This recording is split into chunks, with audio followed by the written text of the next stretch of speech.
नमस्कार। AMS news plus आवाज समाचार के विशेष संवाद कार्यक्रम में आपका पुनः स्वागत है।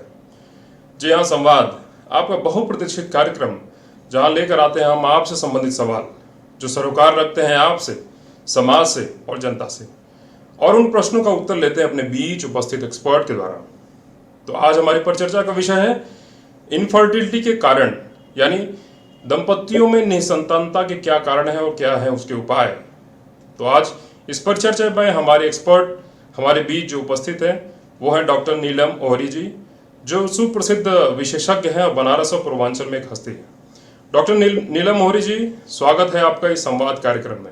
नमस्कार, धन्यवाद धर्मेंद्र जी। सबसे पहले मैम मैं चाहूंगा कि आप अपना परिचय हमारे दर्शकों को दें। मैं डॉक्टर नीलम ओहरी, मैं न्यू लाइफ हॉस्पिटल बनारस में मेडिकल डायरेक्टर हूँ और मैं एक ऑब्स्टेट्रिशियन एंड गायनेकोलॉजिस्ट हूँ और मेरा मेन एरिया इनफर्टिलिटी और हाई रिस्क प्रेगनेंसी और गायनी लेप्रोस्कोपी है। तो मैं आज आप लोगों के बीच आकर के बहुत खुश हूँ और मैं जानती हूँ कि ये जो इनफर्टिलिटी है या जो निसंतानता है, इसके बारे में जो जनरल पॉपुलेशन है इसके में बहुत सी भ्रांतियाँ हैं कि ये क्या होता है, कब डॉक्टर के पास जाना चाहिए, कैसा इलाज करना चाहिए। तो आज धर्मेंद्र त्रिपाठी जी ने हमको ये प्लेटफॉर्म प्रोवाइड किया आप लोगों से बातचीत करने के लिए। तो आशा है कि हम लोग एक अच्छा संवाद रखेंगे इसमें। बहुत बहुत धन्यवाद मैम, और आपका इस कार्यक्रम में उपस्थिति के लिए आपने समय निकाला आप दर्शकों के लिए। और जी हाँ, संवाद जैसा आप जानते हैं कि हम इस कार्यक्रम के माध्यम से लोगों को जानकारी पहुंचाते हैं और भ्रांतियां दूर करने का पूरा प्रयास करते हैं। तो मैम हमारे बीच दर्शक हमारे बीच जुड़ते चले जा रहे हैं और आपके बीच हमारे दर्शकों द्वारा लाइव सवाल पूछा जाएगा। सबसे पहले मैम मैं जानना चाहता हूं कि सवाल ये पैदा होता है कि आज के समय में जैसे दंपतियों में जो हमारा टॉपिक है कि क्या कारण ऐसे हैं जो इनफर्टिलिटी के कॉजेस बढ़ते चले जा रहे हैं। देखिए सबसे पहले आजकल हम रीजन जानना चाहेंगे जी। हाँ, देखिए आज हमारे पूरे परिवेश में इनफर्टिलिटी जो निसंतानता है इसका बहुत मतलब इसका परसेंटेज बहुत बढ़ गया है और आप कहेंगे कि इसका जो प्रतिशत है करीब 10 से 15% ऑफ ऑल पॉपुलेशन, जो ये पॉपुलेशन जिसमें गर्भ धारण हो सकता है उस पॉपुलेशन में, तो 10 से 15% ये बहुत बड़ा पॉपुलेशन है।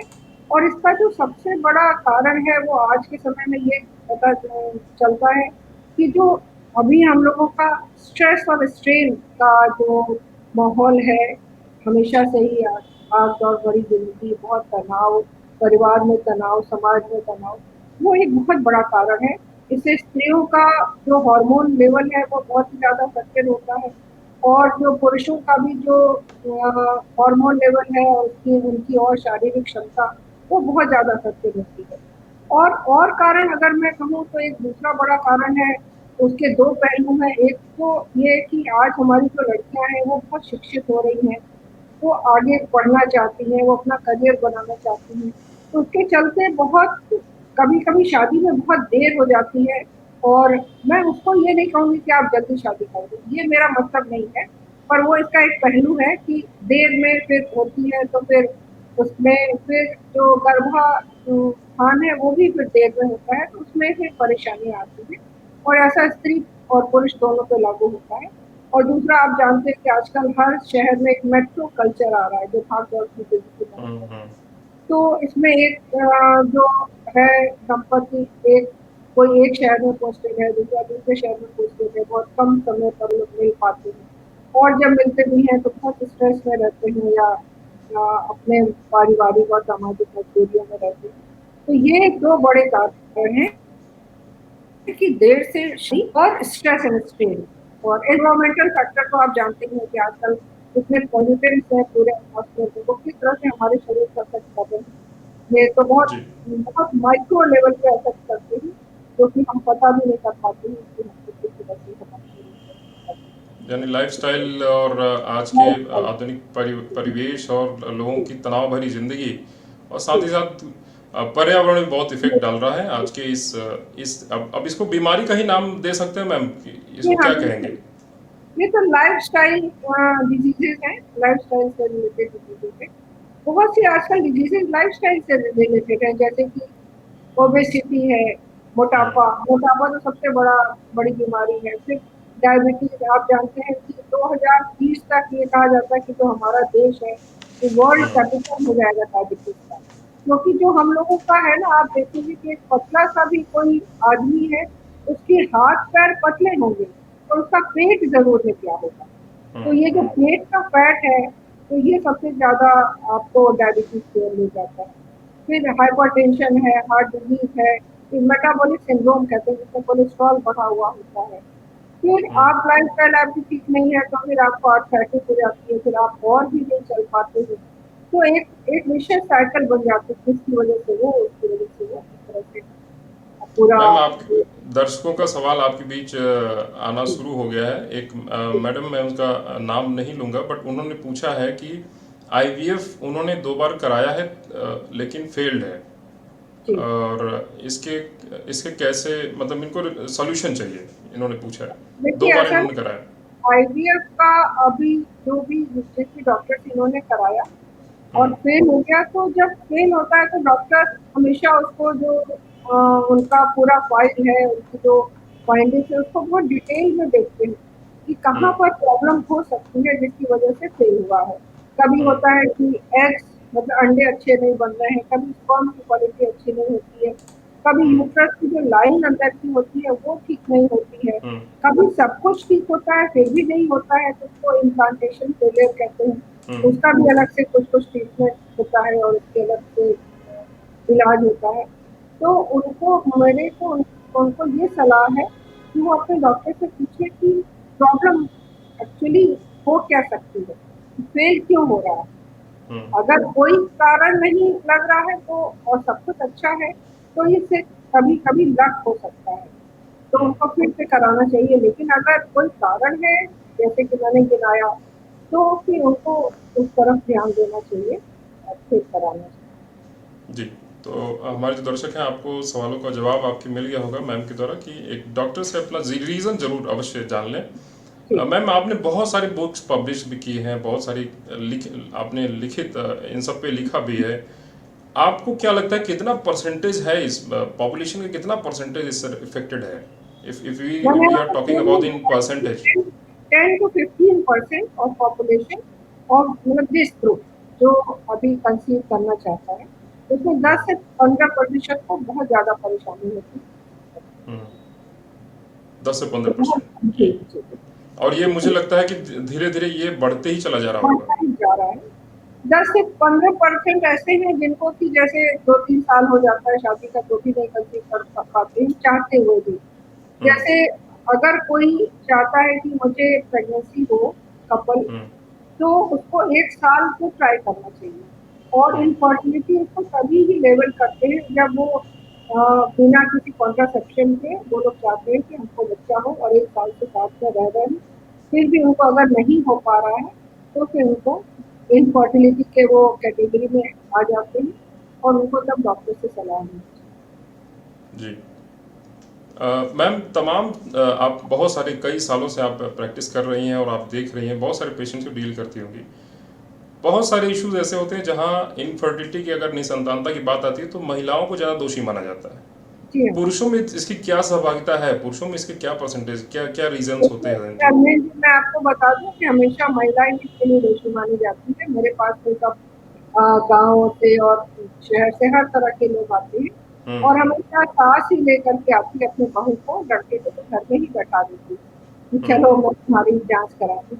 हम्म, तो यहाँ पर जो हम लोग के डेटा है उसके हिसाब से 30% महिला की, 30% पुरुष की और बाकी 40% में दोनों थोड़ी, यानी कि अगर इसको ऐसे देखा जाए तो 50% महिला की है, 50% पुरुष की है, तो दोनों की हम्म, बराबर की भागीदारी है।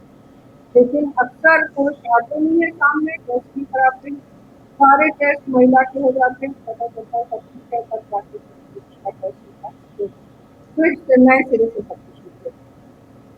तो परसेंटेज दोनों का बराबर है, दोनों का निसंतानता होने या ना होने में बराबर की भागीदारी है, इसलिए दोनों को अपना टेस्ट होना चाहिए, कराना चाहिए, दोनों को अपनी जिम्मेदारी समझनी चाहिए। कई बार ऐसा होता है कि स्त्री अकेले आ जाती है परिवार के साथ, पुरुष रहता ही नहीं साथ में, तो फिर वो स्त्री को वो एक मॉरल सपोर्ट जो होता है वो नहीं मिल पाता है। हम्म। फाइनेंशियल भी सपोर्ट चाहिए होता है, क्योंकि वही पुरुष ज़्यादातर घर का वो देख रहा होता है खर्च। तो एक मॉरल सपोर्ट और फाइनेंशियल सपोर्ट तो बहुत ज़रूरी है, क्योंकि हम्म। बच्चा तो पति और पत्नी से मिलके होना है, तो खाली पत्नी ही इलाज के लिए आएगी तो फिर अच्छा नहीं होगा। यानी प्रॉपर काउंसलिंग होना ज़रूरी है, और इसमें पुरुष पुरुष महिला के साथ साथ पुरुष का आवश्यक है, ज़रूरी रहना है वहाँ पर, जिससे कम से कम प्रॉपर अच्छे तरीके से गाइडलाइन प्रॉपर हाँ, दोनों उन्हें कंसल्टेशन मिल परेशानी सके। दोनों परेशानियों को क्या है उसको ठीक से समझ सके और मिल करके उसको फिर दूर कर सके, उसका उपचार कर सके। तो आपने एक बेहतर जानकारी दी मैम कि अगर किसी तरह से महिलाओं को ये माना जाता है कि निसंतानता का कारण है, तो ऐसा बिल्कुल नहीं है। जैसा डॉक्टर नीलम मोहरी जी ने कहा कि पुरुषों को भी अवश्य जांच करानी चाहिए, क्योंकि बहुत सारे, जैसा 50-50 केसेस बताया कि जानकारियां ऐसी दी हैं कि 50% केसेस पुरुषों में भी निकल के आते हैं। जरूर अपने वाइफ के साथ जरूर जाएं, तो और डॉक्टर के साथ उनसे कंसल्ट जरूर करें। मैम अगला सवाल है कि एक मैम, चूंकि फीमेल्स हैं, मैं उनका नाम नहीं लेना चाहूँगा, उन्होंने मना भी किया है कि उन्हें कंसीव की प्रॉब्लम हो रही है। जी।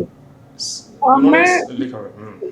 फीमेल का जो देखिए निसंतानता का जो सबसे बड़ा कारण अभी तक किताबों में आया है और जो हम लोगों ने अपने प्रैक्टिकल लाइफ में देखा है, तो सबसे बड़ा कारण एनओवुलेशन, मतलब कि अंडा ना बनना, वो होता है। और उसके बाद और बहुत से कारण होते हैं, जैसे इन्फेक्शन, उससे ट्यूब्स का बंद हो जाना, फिर और डिजीजेस, एंडोमेट्रियोसिस होती है, ट्यूबरक्लोसिस हमारे यहाँ बहुत कॉमन है, फिर और तरह तरह की डिजीजेज होती है।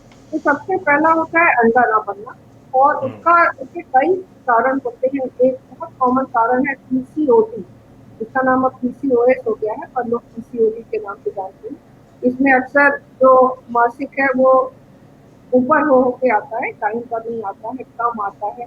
कभी चेहरे पे बहुत से बाल हो जाते हैं और वो एक्ने बहुत हो जाते हैं, मुहासे बहुत हो जाते हैं, मेल लाइक फीचर्स बहुत हो जाते हैं। तो एक तो पीसीओडी इसका बहुत बड़ा कारण है अंडे ना बनने का। दूसरा कारण है कि महिलाओं में जो ये बायोलॉजिकल क्लॉक होती है, जो शरीर की जो घड़ी होती है, वो पुरुषों के मुकाबले तेजी से चलती है। यानी कि 35 साल की जब महिला होगी तो उसके बाद उसके अंडे बनने की गति काफी कम हो जाती है, जबकि पुरुषों में ऐसा नहीं होता। पुरुषों में कम तो 45-50 साल तक भी ठीक रहता है, 45 के बाद कम होने लगता है। और महिला में ये चीज बहुत जल्दी होने लगती है, क्योंकि आप जानते हैं कि जो मेनोपॉज होता है, जो माहवारी बढ़ रहा है, वो 50 साल उसकी एवरेज एज है। और इंडिया में या साउथ एशिया में ये एज और भी कम है, यहाँ की एवरेज एज तो 47 ईयर्स की है। तो 47 ईयर्स में अगर माहवारी बंद हो रही है, तो उसके 3-4 साल 5 साल पहले से ही उसमें असर आने लग जाता है। उसको फिर आप 40 ला सकते हैं, 40 के बाद आप सोच सकते हैं कि उसमें असर पड़ता है। और 35 के बाद गर्भधारण की क्षमता में कमी आने लग जाती है। तो ये भी देखना होता है कि उनकी उम्र कितनी है, पीसीओडी तो नहीं है, और कोई डिजीजेस तो नहीं है ना, कहीं बहुत ज्यादा ओबेसिटी तो नहीं है, मोटापा तो कहीं बहुत ज्यादा नहीं है। तो ये फिर उसके बाद देखना होता है कि उसकी नसें खुली है कि नहीं, और उनके अल्ट्रासाउंड करके देखना होता है कि अंदर अंडे का मांस उसका ठीक से बन रहा है कि नहीं। तो ये अंडा, नस और अंदर का मांस, ये सब देखने के बाद और हार्मोन का टेस्ट करना होता है कि थायराइड हार्मोन की कमी तो नहीं है, प्रोलैक्टिन हार्मोन का ये हार्मोन। तो इनको कहिए कि अगर इनका ट्राई करते हुए 1 साल से अधिक हो गया है, तो ये डॉक्टर से मिलें, अपने टेस्ट कराएं, हार्मोन के टेस्ट कराएं, एक अल्ट्रासाउंड, जो ट्रांस वेजाइनल अल्ट्रासाउंड होता है, पेट अल्ट्रासाउंड होने से स्त्रियों के कठिनाइयों का नहीं पता चलता। और फिर एक एक्सरे होता है, उसमें पता चलता है कि ठीक खुली है कि नहीं। ये सारे टेस्ट कराएं, साथ में हस्बैंड का टेस्ट कराएं, और तो फिर कारण निकल के आएगा, फिर उसका उपचार होगा। बहुत विस्तृत जानकारी आपने इन्हें दी। मुझे लगता है कि इन्हें ज़रूर आपकी इस कंसल्टेशन से ज़रूर फ़ायदा होगा, और डॉक्टर साहब ने जैसा बताया कि आप एक बार डॉक्टर से ज़रूर कंसल्ट करें, और बाकी तमाम जांच के बारे में जैसा मैम ने बताया वो ज़रूर करा के डॉक्टर से कंसल्ट करें, तो वो अपने आप जांच वो बता देंगे। मैम अगला एक सवाल से एक पहले मैं लेना चाहूँगा एक जो प्रश्न है, जैसा अभी एक सवाल उठा था कि अनएक्सप्लेन्ड डॉक्टर्स की एक टर्मिनोलॉजी भाषा आती है कि जिसमें कहते हैं कि अनएक्सप्लेन्ड इनफर्टिलिटी, ये क्या है? इसके बारे में दर्शकों को बड़ी भ्रांतियाँ होती है। अनएक्सप्लेन का मतलब है कि जिसको एक्सप्लेन नहीं किया जा सकता है। कई बार इसका भी प्रतिशत बहुत ज्यादा है। पूरे इनफर्टिलिटी में आप 10 से 15% आप ऐसा भी ले सकते हैं कि वो अनएक्सप्लेन है। मतलब कि डॉक्टर कहता है कि भाई तुम्हारा अल्ट्रासाउंड में अंडा भी बन रहा है, तुम्हारी नलियां भी खुली हुई है, तुम्हारे हस्बैंड का भी सीमेन टेस्ट ठीक है और ब्रॉडली हॉर्मोन्स भी ठीक है, फिर भी बच्चा नहीं हो पा रहा है। तो ये मतलब जो बेसिक टेस्ट होते हैं वो नॉर्मल है, और फिर भी अगर प्रेगनेंसी नहीं हो रही है तो कहीं ना कहीं कुछ कारण है जरूर कि नहीं हो पा रही है। तो वो वाली जो कारण होते हैं ना वो बहुत ही सूक्ष्म लेवल पे होते हैं, जिसको हम लोग कहते हैं कि मॉलिक्यूलर लेवल पे होते हैं। तो वो मॉलिक्यूलर लेवल पे होते हैं, इसलिए वो पकड़ में नहीं आते हैं। तो उसके लिए जब अनएक्सप्लेन इनफर्टिलिटी होती है तो फिर हम लोग IUI, अगर वो उसके लिए अच्छा कैंडिडेट है तो, मतलब यंग है, फिजिकली है, सीमेन काउंट ठीक है, तो IUI। और या तो फिर IUI मीन्स की इंट्रा यूटेराइन इंसेमिनेशन। और अगर कुछ थोड़ी प्रॉब्लम है, मीन्स अंडा बहुत अच्छा नहीं बन रहा है या स्पर्म में प्रॉब्लम है या ट्यूब्स बंद है, तो IVF यानी इन विट्रो फर्टिलाइजेशन का उनको सलाह देते हैं अनएक्सप्लेन्ड इनफर्टिलिटी। मैम आपने दो टर्मिनोलॉजी इस्तेमाल किया आपने, IUI और IVF।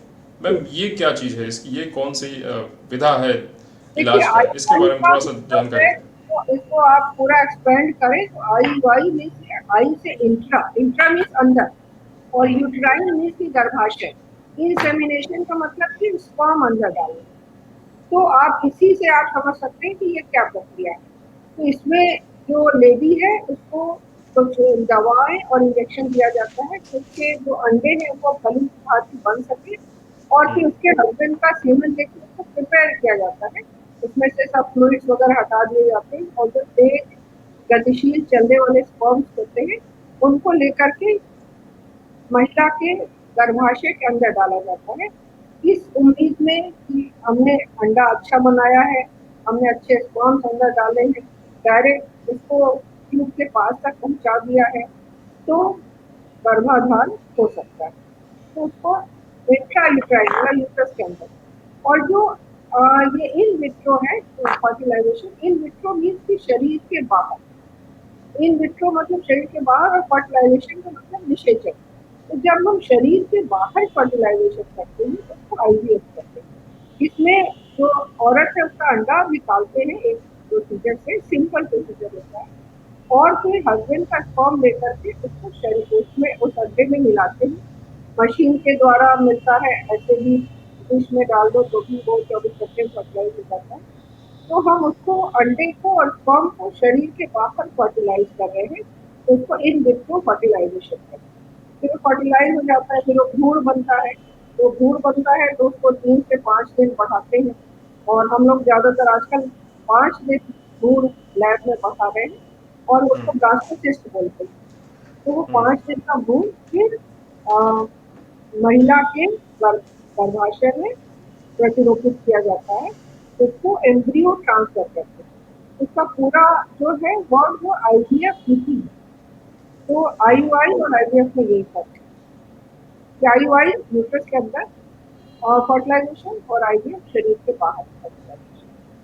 बहुत सरल भाषा में आपने दर्शकों को, हमारे दर्शकों को ये जानकारी दी IUI एंड IVF, और जिस तरह से आपने एक्सप्लेन किया है और बहुत ही सामान्य शब्दों में जिसको हम सब बहुत अच्छे से कैप्चर कर सकते हैं, धर्मेंद्र जी, जानकारी ले सकते हैं।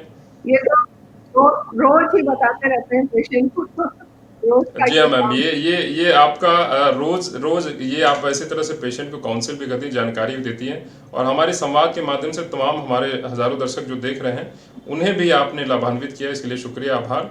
मैम अगला सवाल आपकी इसी IUI एंड IVF से रिलेटेड है। एक अशोक जी हैं, उन्होंने पूछा है कि इस दोनों में खर्च का क्या पैमाना है, और कब पहला कौन सा दूसरा कौन सा, यानी कहने का मतलब कि पहला कौन स्टेप ले सकते हैं और खर्च क्या हो सकते हैं? देखिए आईयूआई में तो कम खर्च आता है, मान लीजिए सब कुछ मिला करके आपको 8-10 हज़ार का खर्च आएगा। आईवीएफ में कम से कम 1 लाख या उसके आसपास का खर्च आता है। और स्टेप का ये है कि स्टेप इसमें नहीं है, वो देखना पड़ता है कि कौन सा कैंडिडेट किसके लिए सूटेबल है। और जो खर्च की बात है तो अगर हम कहें तो आईयूआई का जो सक्सेस रेट है वो भी बहुत हाई नहीं है। कोई ये नहीं कह सकता है कि हमारे यहाँ आईयूआई कराओ 100% सक्सेस मिल जाएगा। वर्ल्ड ओवर इसका सक्सेस रेट 30% से ज़्यादा नहीं है। क्योंकि अगर अनएक्सप्लेन इनफर्टिलिटी है तो उसका अंडा भी बन रहा है, उसका स्पर्म भी ठीक है, फिर भी इनफर्टिलिटी हो रही है और फिर भी प्रेगनेंसी नहीं हो रही है। तो अगर आप आईयूआई करते हैं, दवा देते हैं, स्पर्म डालते हैं तो कोई ज़रूरी नहीं है कि हो ही जाए। वो एक हम लोग चांस लेते हैं कि भाई हमने बेटर क्वालिटी का अंडा बनाया, बेटर क्वालिटी के स्पर्म्स निकाल के अंदर डाले, इस होप में कि हो जाएगी प्रेगनेंसी। तो आईयूआई का खर्च कम है और इसका सक्सेस रेट भी कम ही है। लेकिन अगर एक कोई आइडियल कैंडिडेट है कि भाई यंग है कपल, ट्यूब्स ठीक है, सीमेंट ठीक है, तो वो 3-4 बार उसको कम से कम आईयूआई कराना चाहिए। और प्रॉपरली सेलेक्टेड केसेस में अगर आईयूआई होता है तो उसका तो सक्सेस रेट करीब 40% के करीब पहुंचता है। आईवीएफ अगर प्रॉपरली सेलेक्टेड मीन्स की उसका सब कुछ ठीक है, अनएक्सप्लेन्ड है, तो उसका पहली बार में करीब 70%, 60-70% उसका सक्सेस रेट होता है। तो दोनों के अगर खर्च में डिफरेंस है तो दोनों के सक्सेस रेट में भी डिफरेंस है। क्योंकि आईवीएफ में आपको सब आंख के सामने दिखता है कि किस तरह का एग है, किस तरह का स्पर्म है, फर्टिलाइजेशन के बाद कैसा आपको भ्रूण मिल रहा है। तो उसमें ज़्यादा चीज़ें दिखती हैं और ज़्यादा चीज़ें कंट्रोल की जाती हैं। तो खर्च का फर्क है तो सक्सेस का भी फर्क है। जी, आपने जैसा बताया कि सक्सेस रेट और डिपेंड करता है, जैसे मेरे दर्शक मैं बताना चाहूँगा, जैसे मैम ने कहा कि डिपेंड करता है कि ये पेशेंट काउंसलिंग के समय डॉक्टर ही बता सकते हैं कि आपको कौन हाँ, सा कौन विधि, किसके कैंडिडेट है किसका। इलाज, जी जी, कौन सा इलाज का तरीका आपके लिए आईयूआई या आईवीएफ बेटर है, वो आपको जानकारी देंगे। और जैसा कि आपके खर्च के बारे में आपने जानकारी लेना चाहिए वो मैम ने आपको बताया। मैम ये डॉक्टर श्री राजीव जी हैं, उन्होंने पूछा है कि 1 साल हुए उनकी शादी शादी को, कब सचेत होना चाहिए, when to aware about infertility, मतलब इनका जानकारी लेने का मतलब ये है कि इन्हें कब ऐसा सिम्टम्स ऐसे क्या आ जाए, या ऐसे कौन सी सी जानकारी होनी चाहिए जिससे लगे कि हाँ इनफर्टिलिटी ये केसेस हो बहुत ही सकते हैं। अच्छा इन्होंने प्रश्न किया और ये मैं सबको बताना भी चाहती हूँ कि कब सचेत हो जाए। जो हम लोग की जो डेफिनेशन इनफर्टिलिटी की है वो मैंने आपको बताया कि अगर 1 साल तक बिना कॉन्ट्रासेप्शन के आप सहवास कर रहे हैं और आप चाहते हैं कि बच्चा हो, आपको नहीं बच्चा हो रहा है, तो फिर ये इनफर्टिलिटी के कैटेगरी में आता है। लेकिन यदि महिला की उम्र 35 साल से ऊपर है तो उसको 6 महीने में ही सचेत हो जाना चाहिए। उसको 6 महीने, ये तो 1 साल से घट के 6 महीने हो जाता है। क्योंकि मैंने आपको पहले ही बताया कि महिलाओं में biological clock run faster than main. तो उनको 35 साल की अगर वो है तो अगर 1 साल हो गया है उनको ट्राई करते हैं तो उनको जरूर डॉक्टर की सलाह दी। और अगर उनकी वाइफ की एज 35 से ऊपर है तब उनको 6 महीने के अंदर ही सलाह दी। जी। और जो सचेत का बात है उसके लिए मैं आपको एक जनरल, खाली उनके लिए नहीं, उनको तो 1 साल अगर हो गया है तो उनको सचेत हो जाना चाहिए। दूसरा सचेत का मैं ये बताऊंगी कि अगर महिला को मान लीजिए मासिक धर्म का इरेगुलरिटी है, उसको अगर डिले होकर के पीरियड आता है, कम कम पीरियड आता है, या उसको पीसीओएस पे जैसे मैंने कहा संभावना वो लगती है कि उसको ब्रेन लाइट फीचर्स हैं, या फिर अगर उसको मासिक में बहुत अधिक दर्द होता है, एक दिन दर्द होना बिल्कुल नॉर्मल, और अगर 4-5 दिन दर्द होता है, उससे पहले भी दर्द होता है, बाद में भी दर्द होता है, लगातार दर्द बना रहता है, तो एक एंडोमेट्रियोसिस नाम की परेशानी होती है, तो वो हो सकती है। तो तो उस कंडीशन में, और टाइम का तो है ही कि इतना टाइम हो गया है तो आपको दिखाना चाहिए। साथ में अगर स्त्री पुरुष के मन में उनको दिक्कत आती है तो भी हमको डॉक्टर से बहुत जल्दी राय ले लेनी चाहिए। तो ये 4-5 चीजें हैं। और दूसरा कि लाइफ स्टाइल फैक्टर है, अगर उनको बहुत अधिक मोटापा है या और कोई मेडिकल प्रॉब्लम है तो उसको भी कंट्रोल करके और कभी जल्दी सलाह लेनी चाहिए। मान लीजिए अगर किसी महिला को डायबिटीज या हाइपरटेंशन, तो ये देखा गया है कि जिनको डायबिटीज होती है उनके अंडा बनने की क्षमता और जो नॉन डायबिटिक है उनके कंपैरिजन में बहुत जल्दी खत्म होती है। हाइपरटेंशन की दवाएं वगैरह भी तरह तरह के प्रभाव डालती ही हर चीजों पे। जैसे एपिलेप्सी की दवा चलती है, उसमें भी इस तरह का देखने को आया है कि अंडा बनने में अनियमितता हो जाती है। तो कोई भी मेडिकल कंडीशन हो या एज ज्यादा हो या फिर माहवारी की गड़बड़ी हो, पेन बहुत ज्यादा हो, सहवास में कोई दिक्कत आती हो, समय ज्यादा हो गया हो, तो फिर उनको सचेत हो जाना चाहिए और डॉक्टर से मिलना चाहिए। जी, बेहतर सुझाव आपने दिया हमारे दर्शक को। अगला सवाल मैं जानना चाहूँगा मैम, एक टर्मिनोलॉजी जो इस्तेमाल होती है, लेप्रोस्कोपी एंड हिस्टेरोस्कोपी, ये क्या है? इसके बारे में दर्शकों को भी थोड़ा जानकारी दें। देखिए, ये जो गायनी एंडोस्कोपी है, एंडोस्कोपी का मतलब कि आप शरीर के अंदर स्कोप डाल के देख रहे हैं, यानी कि आप दूरबीन के द्वारा उसको देख रहे हैं। और ये आज के युग में तो एक वरदान है कि आप एक पतली सी ट्यूब अंदर डालते हैं और आप देख लेते हैं कि क्या है। और जो ये गायनी एंडोस्कोपी है, ये दो तरह की होती है। एक तो लेप्रोस्कोपी, लेप्रोस मीन्स पेट। तो पेट के अंदर जब आप स्कोपी करते हैं, स्कोप डालते हैं, उससे ऑपरेशन करते हैं, देखते हैं, तो उसको लेप्रोस्कोपी करते हैं। और एक वर्ड होता है हिस्टेरोस। हिस्टेरोस ग्रीक वर्ड है, लैटिन वर्ड है। उसका मतलब होता है कि गर्भाशय, यानी कि यूट्रस। तो आप यूट्रस के अंदर जब स्कोप डालते हैं तो उसको हिस्टेरोस्कोपी कहते हैं। तो हिस्टेरोस्कोपी, लेप्रोस्कोपी आज के युग के लिए तो वरदान है, और ये कई सालों के बाद अभी आज के समय पे पूरी तरह से इवॉल्व हो चुकी है। और इससे बड़े से बड़ा ऑपरेशन, छोटे से छोटा ऑपरेशन सब किया जा सकता है। तो हम यहाँ पर भाजपा की बात कर रहे हैं। तो लेप्रोस्कोपी, जैसे मैंने कहा कि अगर पीसीओडी की प्रॉब्लम है, एंडोमेट्रियोसिस की प्रॉब्लम है, या बच्चेदानी में ट्यूमर है जैसे फाइब्रॉइड, तो बिना बड़ा चीरा लगाए, बहुत ज्यादा पेट को खराब किए या बच्चेदानी को बहुत ज्यादा छेड़े, आप लेप्रोस्कोपी से उसको निकाल सकते हैं। और उसको निकालने के लिए ये नहीं है कि हर जगह हो सकती है, उसके लिए एक proper operation theatre, proper instrument, equipments, और उसके लिए प्रॉपर सर्जिकल स्किल और ट्रेनिंग की भी जरूरत होती है। उसी तरह से हिस्टेरोस्कोपी, पहले के टाइम में अगर यूट्रस के अंदर कोई भी ट्यूमर होता था तो पूरा पेट काट के, फिर बच्चेदानी को भी काट के, फिर उसके अंदर से निकाला जाता था वो ट्यूमर। अभी आप हिस्टेरोस्कोपी के जरिए उसको स्कोपी से नीचे से गर्भाशय से वो स्कोप के थ्रू ऑपरेशन करके ट्यूमर को बिना बच्चेदानी को काटे, नुकसान होता है, उसको निकाल सकते हैं। फिर कभी कभी बच्चेदानी में पर्दा पड़ा रहता है, दो भागों में बची रहती है, या फिर उसके अंदर बहुत से जुड़ाव होते हैं, तो उसको भी हिस्टेरोस्कोपी द्वारा ठीक किया जा सकता है। कुछ केसेस में जैसे नस बंद आती है एक्सरे में, तो उसको भी आप हिस्टेरोस्कोपी और लेप्रोस्कोपी दोनों के माध्यम से कभी ट्यूब खोलने का भी कोशिश किया जा सकता है। उस सब केसेस में नहीं, कुछ सेलेक्टेड केसेस में ऐसा हो सकता है। तो ये तो बहुत एक मतलब एडवांटेजियस एसेट है हिस्टेरोस्कोपी और लेप्रोस्कोपी इन फर्टिलिटी। जी, बहुत अच्छी जानकारी, सरल शब्दों में आप जानकारी दें मैम। आपने कई सारे नेशनल कॉन्फ्रेंसेस भी आपने ऑर्गेनाइज किए हैं, और जिस तरह से आप बता रही हैं, ये हमारी एजुकेशन सीरीज़ का एक सबसे संवाद का एक सबसे सरल माध्यम तरीके से आप बता रही हैं लोगों को, हमारे दर्शकों को। बेहतर जानकारी आपके द्वारा हमारे दर्शक तमाम जो जुड़े हुए उन्हें मिल रही है। एक हमारे दर्शक जानना चाहते हैं कि क्या दवाई के माध्यम से भी इलाज संभव है? क्या कोई दवाइयाँ, ये अशोक जी हैं, इनका नाम है, ये ही इज़ अ फीमेल। किस चीज का इलाज? आ, अब इसके आगे इन्होंने शब्द नहीं लिखा है, लेकिन इन्होंने लिखा है कि इलाज क्या दवाइयों से संबंधित है।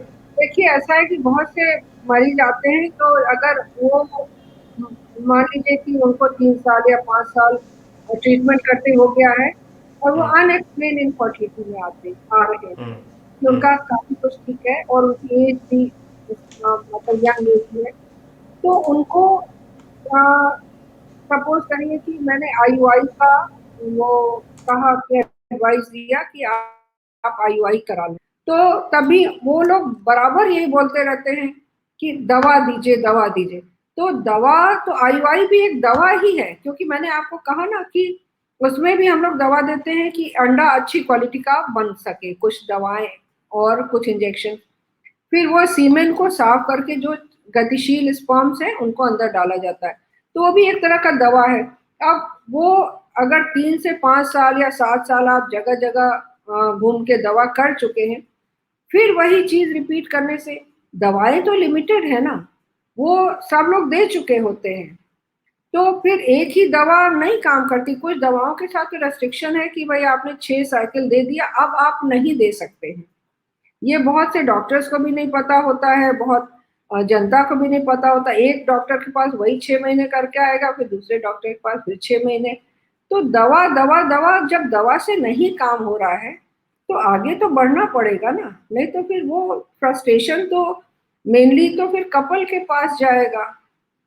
हमारा काम तो उसको बताना है, तो दवा से जरूर होता है।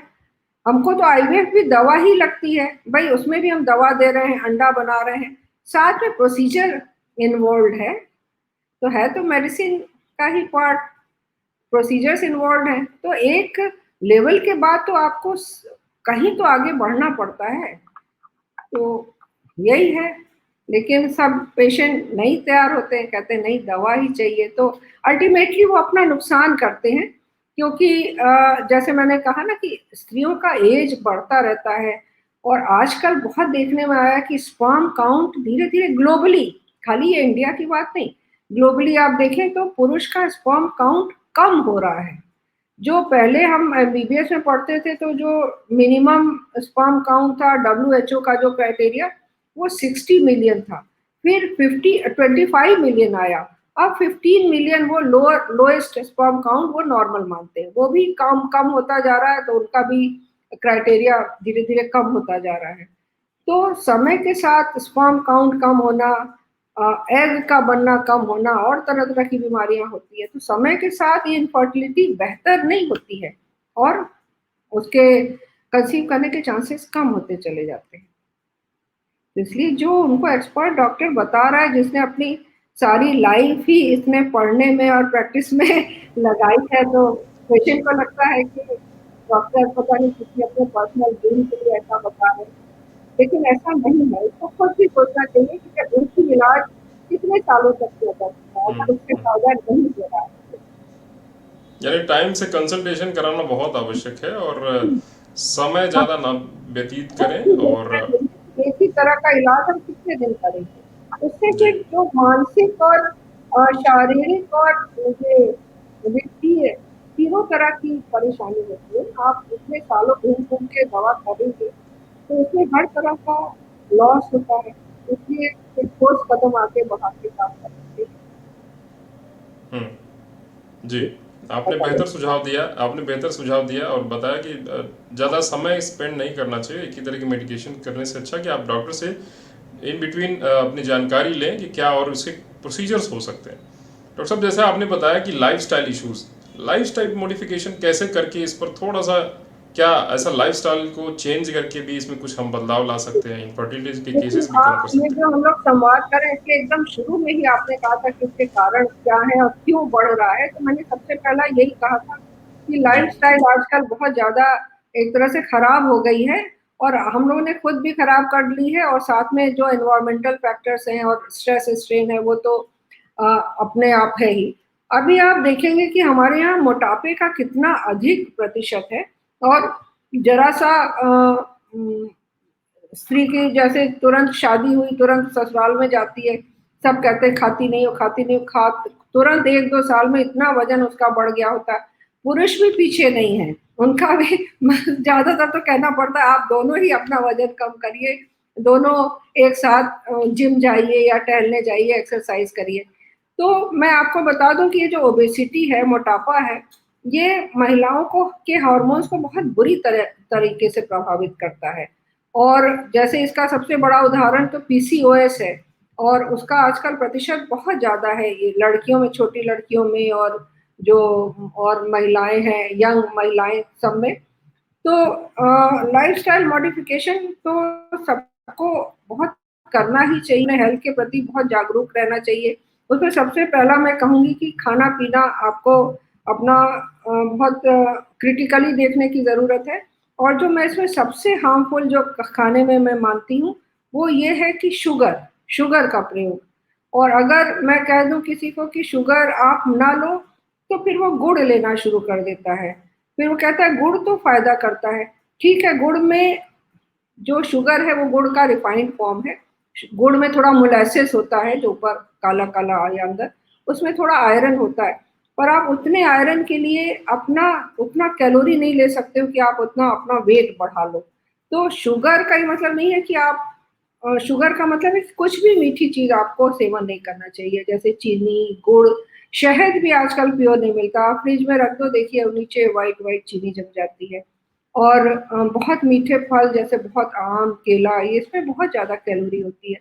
ये सब अपने ऐसे अच्छे हैं, इन लोगों में आम, केला में बहुत मिनरल्स हैं, विटामिन्स हैं, लेकिन कैलोरी भी बहुत है। तो अगर आप उस कैलोरी को खर्च नहीं किए जा रहे हो, खाली विटामिन, मिनरल और आयरन के लिए आप गुड़, केला, शुगर ये आम लेते जा रहे हो, तो फिर ये आपके हेल्थ को बहुत बुरी तरह से प्रभावित करेगा। फिर दूसरा है ये जो फ़ास्ट फूड है और घी बहुत ज़्यादा, तली हुई चीज़ें बहुत ज़्यादा, और फिर तीसरा बहुत जो जो नमक लेना है, वो भी नुकसान करता है। तो शुगर और सभी मीठी चीज़ें और ये सब थोड़ी-थोड़ी मात्रा में सही हैं। जैसे कि चीनी तो किसी भी हाल में आपको कुछ भी फ़ायदा नहीं देगी, लेकिन घी की तो ज़रूरत होती है, क्योंकि जो हम लोग का खाना है, वो 3 तत्वों से बना होता है, प्रोटीन, फैट और कार्बोहाइड्रेट। तो प्रोटीन आपको ऐड करना है अपने खाने में, और कार्बोहाइड्रेट तो आपको, जैसे चीनी कार्बोहाइड्रेट है, पर कार्बोहाइड्रेट तो आपको क्या जो गेहूँ और चावल से ऑलरेडी मिल जाती है, तो इसलिए चीनी की ज़रूरत नहीं होती है। प्रोटीन हम लोग के खाने में बहुत कम होता है। तो जो वेजिटेरियन है तो उनको मिल्क लेना चाहिए, स्पेशली स्किम्ड मिल्क लेना चाहिए, और जो बीन्स हैं वो लेना चाहिए, जो वो न्यूट्री नगेट वगैरह हैं वो लेना चाहिए। और मेनली वेजिटेरियंस के लिए तो दूध और उससे बनी हुई चीज़ें हैं, और नॉन वेजिटेरियंस के तो बहुत ऑप्शंस हैं। एग तो सबसे अच्छा सोर्स है प्रोटीन का, फिर और भी चीज़ें हैं। तो लाइफ़स्टाइल हाँ, और उसके बाद खाने-पीने के बाद एक्सरसाइज़, वो तो सबसे बड़ी चीज़ है, और आपको सुबह या शाम उसका कोई फ़िक्स टाइम नहीं है, उसके लिए बस ये है कि आपका पेट 2 घंटे एक्सरसाइज़ के पहले खाली होना चाहिए, फिर आपको जो भी टाइम सूट करे। सब कहते हैं मुझे सुबह टाइम नहीं मिलता तो आप शाम को करो, पर कुछ ना कुछ तो करना ज़रूरी है। और एक्सरसाइज़ के लिए कोई भी आप इंटरनेट पे सब आप जानकारी ले सकते हैं, जैसे कि 3 तरह की एक्सरसाइज़ होती है मेनली, कि एक कार्डियो एक्सरसाइज़ जिसमें आप दौड़ना, भागना, रस्सी कूदना, स्विमिंग, तो उसमें कार्डियो रेस्पिरेटरी, उसमें हार्ट और लंग मजबूत होते हैं। फिर दूसरी एक्सरसाइज़ होती है स्ट्रेंथ ट्रेनिंग, जिसमें आपकी कुछ खींचते हैं अपने बॉडी को, स्ट्रेच करते हैं, वो स्ट्रेंथ। और तीसरा होता है वेट ट्रेनिंग, जिसमें कि आप वेट के साथ वो काम करते हैं। तो जो वेट ट्रेनिंग होता है उससे सबसे अच्छा वेट लॉस होता है। तो सही खान-पान और सही एक्सरसाइज़ का शेड्यूल, ये तो बहुत ज़रूरी है, सब हमारे सब पॉपुलेशन के लिए, जिससे कि हम लोग एक हेल्दी नेशन कहलाएँ और एक हेल्थ का हब बने, ना कि हम लोग डायबिटीज़ का कैपिटल बन जाएँ। जी, बहुत सरल भाषाओं में आप जितनी अच्छी जानकारियाँ लोगों को, दर्शकों को हमारे दे रही हैं, ऐसा लग रहा है कि जैसे सारे दर्शक आपके सामने बैठे हो, आप एक क्लास ले रही हैं। तो इतनी सरल शब्दों में इतनी गूढ़ बातें, मुझे लगता है कि संवाद एक सार्थक हो जाता है जब आप जैसे एक्सपर्ट्स के द्वारा हमारे दर्शक ऐसे रूबरू हो कि उन्हें बेहतर जानकारियाँ मिल जाती हैं। डॉक्टर साहब, एक अगला सवाल है ममता जी का, इन्होंने पूछा है कि लेप्रोस्कोपी की सक्सेस रेट क्या है? Success rate she wants to know. ये तो कुछ सवाल मेरे को समझ में नहीं आया। सक्सेस रेट का मतलब है, इनका शायद सक्सेस रेट पूछना होगा कि ट्यूब खोलने से, क्योंकि लेप्रोस्कोपी तो बहुतेरी चीज़ों में की जाती है, ट्यूमर निकालने में की जाती है। तो इनका ट्यूब खोलने से शायद इनका मतलब होगा कि सक्सेस रेट क्या है। तो इनको फिर से कहिए, क्वेश्चन भेजें कि सक्सेस रेट से क्या मतलब है। और लेप्रोस्कोपी, जैसा कि हमने कहा कि आज अपने बहुत ही उन्नत फॉर्म में है, बहुत ही इवॉल्व फॉर्म में है, बड़े से बड़ा ट्यूब से निकाला जाता है, और उस हिसाब से इसका सक्सेस रेट तो मैं कहूँगी कि 99.99% है, क्योंकि हम लोगों को तो पिछले करीब कई सालों से, 5 साल से तो हम लोग बहुत ही एडवांस सर्जरी लेप्रोस्कोपिक कर रहे हैं। उसके पहले भी करते थे, और मतलब करते 20 साल करीब हो गए। लेकिन बहुत रेयरली ऐसा होता है कि पेट खोलने की ज़रूरत पड़ती है, बहुत-बहुत रेयर होता है। सारी सर्जरीज़ लेप्रोस्कोपी से हो जाती है। तो सक्सेस रेट तो 99.99% मुझे अगर लगता है मैम ये इनफर्टिलिटी से रिलेटेड ही इनकी सवाल होगा, हालांकि। क्या से नहीं, तो इनफर्टिलिटी से भी रिलेटेड बहुत सी चीज़ें होती हैं। मान लीजिए कि बच्चेदानी में गाँठ है और वो बच्चेदानी के अंदर है, तो गाँठ वो हिस्टेरोस्कोपी से 100% निकल जाता है। अगर पेट से गाँठ निकालनी है यूट्रस में, तो भी लेप्रोस्कोपी से 100% निकल जाता है। ट्यूब जो है वो 100% लेप्रोस्कोपी से नहीं खुलती है, क्योंकि वो डिपेंड करती है कि क्यों ट्यूब किस हद तक खराब हो चुकी है, किस जगह पर खराब है। तो उसको अगर जबरदस्ती खोल दिया जाएगा, तो बाद में फिर उसमें एक्टोपिक प्रेगनेंसी होती है, मीन्स की बच्चेदानी की जगह ट्यूब में प्रेगनेंसी हो जाती है। तो ट्यूब को जबरदस्ती नहीं खोला जा सकता, क्योंकि ट्यूब कोई ऐसी ट्यूब नहीं है कि जिसमें से एक किनारे से दूसरे किनारे खाली पानी पास हो रहा है। उसको बहुत सा फंक्शन करना होता है, उसके अंदर छोटे-छोटे सीलिया होते हैं, वो काम करते हैं, एग को पकड़ते हैं, फिर स्पर्म को ट्रांसपोर्ट करते हैं। तो उसको खाली खोल देने से कि इधर से उधर कोई चीज़ पास हो रही है, वो काम नहीं करता है। तो ट्यूब खोलने के लिए उसके सक्सेस का ये है कि वो डिपेंड करता है कि ट्यूब किस हद तक खराब हो चुकी है, तभी उसके बारे में सक्सेस बताई जा सकती है। जी, प्रवीणा जी हैं मैम, इन्होंने पूछा है कि इनकी फर्स्ट बेबी सिजेरियन हुई है, तो क्या दूसरी भी सिजेरियन ही हो सकती है या नॉर्मल? वो सिजेरियन का कारण पता करना पड़ेगा कि किस वजह से सिजेरियन हुआ था। अगर मान लीजिए सिजेरियन हुआ था कि उनकी हड्डी छोटी पड़ रही है, या केफालो-पेल्विक डिस्प्रोपोर्शन कहते हैं कि बच्चा और हड्डी में वो है, और या तो कुछ ऐसी चीज़ है कि जो हमेशा रहने ही वाली है, परमानेंट कोई कॉज़ है, तो फिर हमेशा सिजेरियन होता है। कभी-कभी ऐसा होता है कि अचानक कोई कारण पड़ जाता है, जैसे बच्चे की धड़कन कम होने लग जाती है, तो सब कुछ ठीक चल रहा है, लेकिन हमको चूँकि बच्चा जल्दी निकालना है, तो उसके लिए सिज़ेरियन होना होता है। तो ये देखना पड़ता है किस वजह से हुआ, तो अगर ऐसा है, तो नेक्स्ट टाइम नॉर्मल का ट्रायल दिया जा सकता है, प्रोवाइडेड कि अभी इस समय सारी हमको चीज़ें नॉर्मल के लिए सही मिल रही हैं। तो नॉर्मल हो सकता है, वो डिपेंड करता है कि तब क्या कारण था और अब क्या कंडीशन है। जी, बेहतर जानकारी आपने दिया है कि सिजेरियन के बाद नॉर्मल की कंडीशन हो सकती है, और डॉक्टर से कंसल्ट करें, और उसके बाद जैसे उनके सुझाव आते हैं। डॉक्टर साहब, तमाम दर्शक हम आपके इस हमारे संवाद माध्यम से लाभान्वित हो रहे हैं। हमारा एक जो अंतिम मोमेंट, काफ़ी समय और काफ़ी दर्शक हमारे बीच बने हुए हैं, लेकिन हम सवालों को बहुत ही कम ले पाएंगे क्योंकि समय हमारे पास कम होता है। एक हम टिप्स के माध्यम से जानना चाहेंगे, आपने बहुत जानकारियां दी हैं, उसके बावजूद हम अपने प्रोग्राम में एक एक्सपर्ट के टिप्स लेते हैं।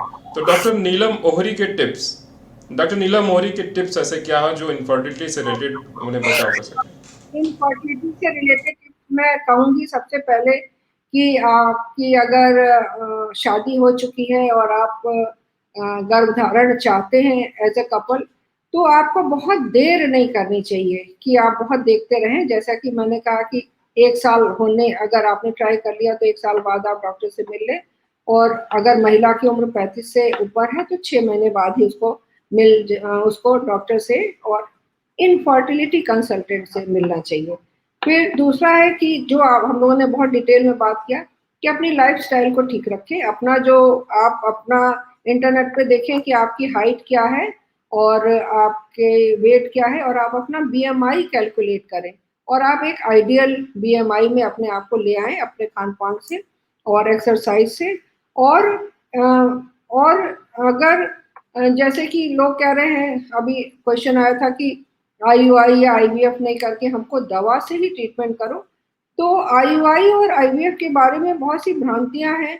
अगर बहुत देर हो चुकी है, बहुत साल आप ट्राई कर चुके हैं, तो फिर अपने मन में भी ये दबाव ना बनाएँ कि हमको दवा से ही करना है, क्योंकि और ये अगर डॉक्टर सलाह देता है आईयूआई या आईवीएफ, तो आप उसके लिए जाएँ। क्योंकि अभी साइंस का ज़माना है, टेक्नोलॉजी का ज़माना है। पेशेंट कहते हैं नहीं हमको पुराना ही चाहिए, आप हम मैं उनका फ़ोन देखती हूँ, कहती हूँ कि आप पुराना वाला फ़ोन क्यों नहीं यूज़ करते? आप क्यों इस फ़ोन के लिए तो आपको नई टेक्नोलॉजी चाहिए, और ट्रीटमेंट के लिए आपको नई टेक्नोलॉजी नहीं चाहिए। तो तो अगर कोई एक्सपर्ट बताता है कि आपको इस ट्रीटमेंट की ज़रूरत है, तो आप उसको मानें और उसको इलाज करें। तो देर न करें, लाइफस्टाइल ठीक रखें और 1 साल से अधिक पूरा देखें, और अगर कोई आगे एडवांस ट्रीटमेंट है तो उसको एक्सेप्ट करें और कराएं। जी हाँ, यही बहुत अच्छी जानकारियाँ आपने हाँ संवाद के माध्यम से दर्शकों को दी हैं। डॉक्टर नीलम मोहरी जी, आपने अपने व्यस्ततम समय से हमारे इस कार्यक्रम को समय दिया, इसके लिए बहुत बहुत आभार, आपका धन्यवाद। और आपके विभिन्न विभिन्न सुझावों से, विभिन्न उपायों से हमारे दर्शक जरूर लाभान्वित हुए होंगे। मैं आपका तहे दिल से, चैनल की ओर से आपका बहुत बहुत आभार व्यक्त करता हूँ। मैं भी आपका बहुत आभार व्यक्त करती हूँ। मुझे बहुत अच्छा लगता है इस मीडिया पर आकर के और लोगों को जानकारी दे करके, और अगर सामने सामने और भी मुझे दिख नहीं रहा था कि क्या क्वेश्चन आ रहे हैं, जी और मेरी अगर बातों से किसी को थोड़ा भी लाभ होता है तो ये मैम, मेरे लिए तमाम बहुत तमाम सवाल हमारे स्क्रीन पर आते हैं, हम उनके पुट करते हैं, क्योंकि हम पब्लिकली कुछ सवालों को डायरेक्ट नहीं पुट कर पाते हैं, तो उसको अवॉइड करने के लिए हमारी स्क्रीन पर वो सवाल आते हैं, हम उनके माध्यम से दर्शकों का सवाल आपको रखते हैं। और तमाम जानकारियां आपने दी हैं, और जाहिर सी बात है हमारे तमाम दर्शक आपकी तमाम जानकारियों से जरूर लाभान्वित हुए होंगे। बहुत बहुत आभार, शुक्रिया। हम अगले सेशन में हम उम्मीद करेंगे कि दर्शकों के डिमांड पर आपसे फिर एक बार पुनः जुड़ने का पूरा प्रयास करेंगे। बहुत बहुत धन्यवाद मैडम। तो दर्शकों, आपने देखा कि संवाद के आज के इस कार्यक्रम में डॉक्टर नीलम मोहरी ने कैसे इनफर्टिलिटी के क्या कारण हो सकते हैं, कैसे लाइफस्टाइल की क्या समस्याएं हैं, हिस्ट्रोस्कोपी, लेप्रोस्कोपी एवं तमाम IUI एंड IVF के माध्यम से कैसे आप इलाज ले सकते हैं, प्राप्त कर सकते हैं, और तमाम भ्रांतियों को उन्होंने दूर किया। निश्चित तौर पे हमारा संवाद सार्थक हुआ है, और आज इस कार्यक्रम की समाप्ति करते हुए हम अगले कार्यक्रम की घोषणा करते हैं कि अगले कार्यक्रम में हमारे नए एक्सपर्ट आएंगे, नए सुझावों के साथ, आपके नए टॉपिक पे नए जवाबों के साथ। तब तक के लिए देखते रहिए AMS न्यूज़ प्लस। हमारे चैनल को सब्सक्राइब एवं लाइक करके उन्हें बेल आइकन पे जरूर दबाएं। बहुत बहुत धन्यवाद, आभार।